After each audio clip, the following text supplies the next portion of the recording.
This is a sausage stuffer made in the United States in 1840.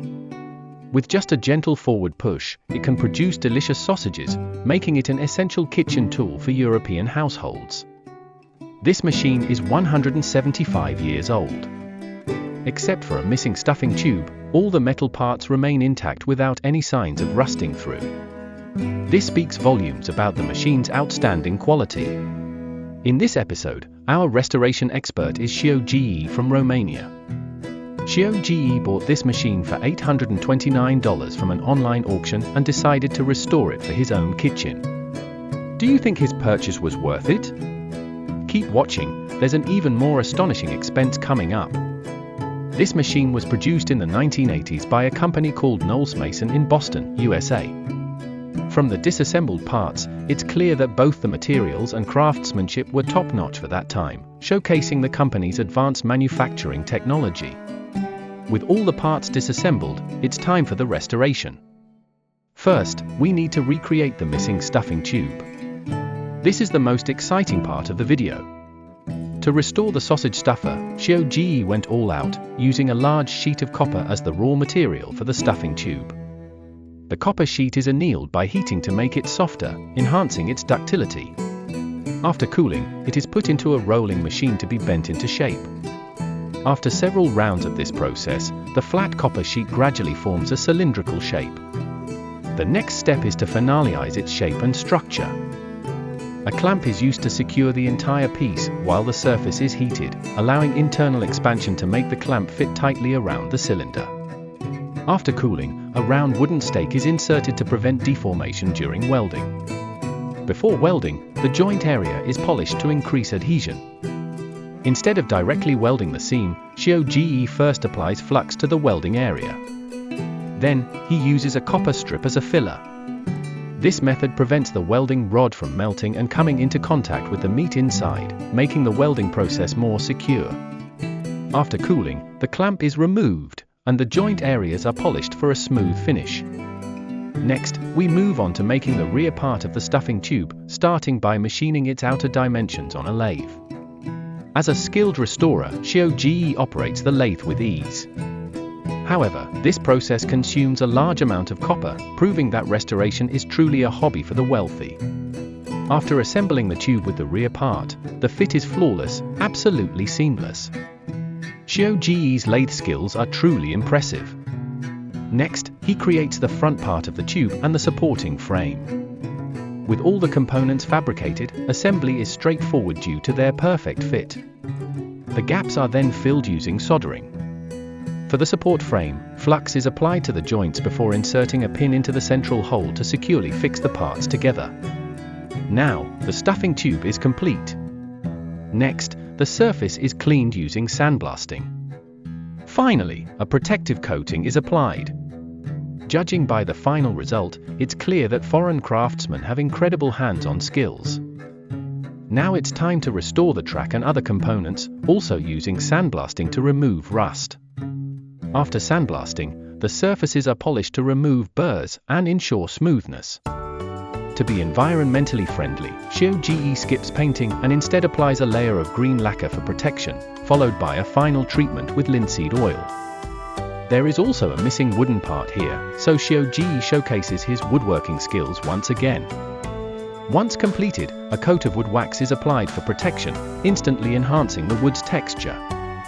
Next, we move on to restoring the logo plate. Sandblasting is used to remove rust from the surface. After sandblasting, the burrs are polished, and any uneven areas are carefully smoothed out. Damaged sections are welded and filled. Patience and meticulousness are fundamental traits of a good restorer. After welding, the original shape is refined through polishing, preparing it for the painting process. A pink base coat is applied first. Once dry, a layer of black top coat is sprayed.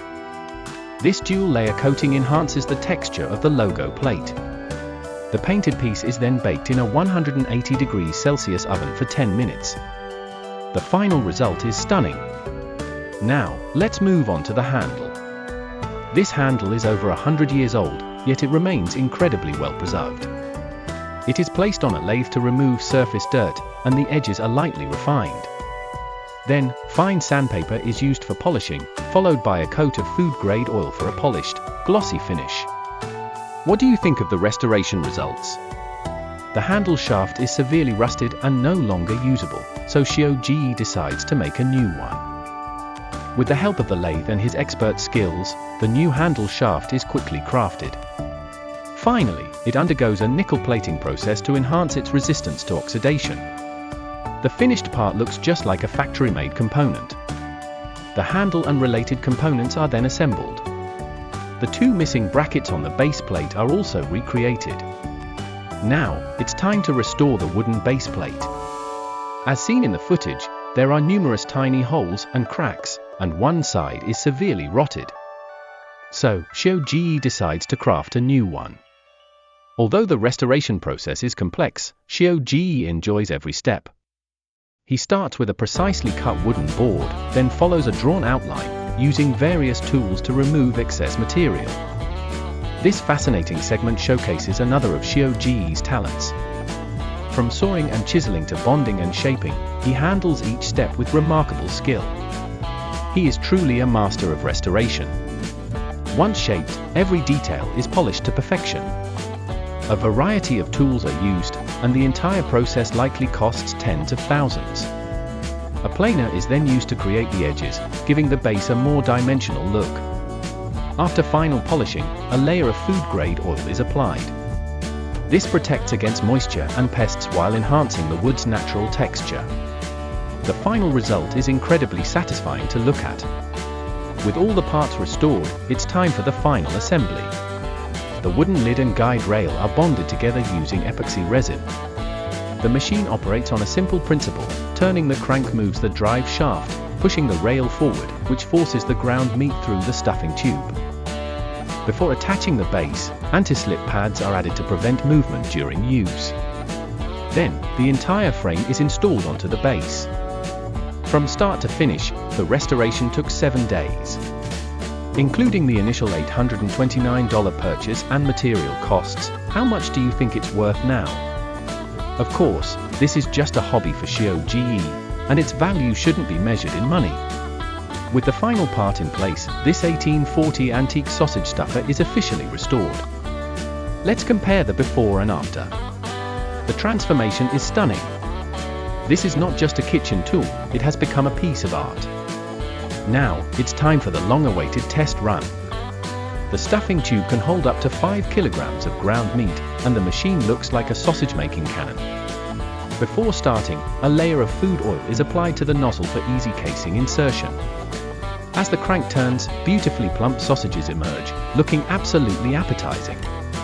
Charcoal grilling is the best way to cook sausages, pan-fried to a golden brown, paired with an ice-cold 8+1 beer and a plate of creamy mashed potatoes. A perfect day starts right here.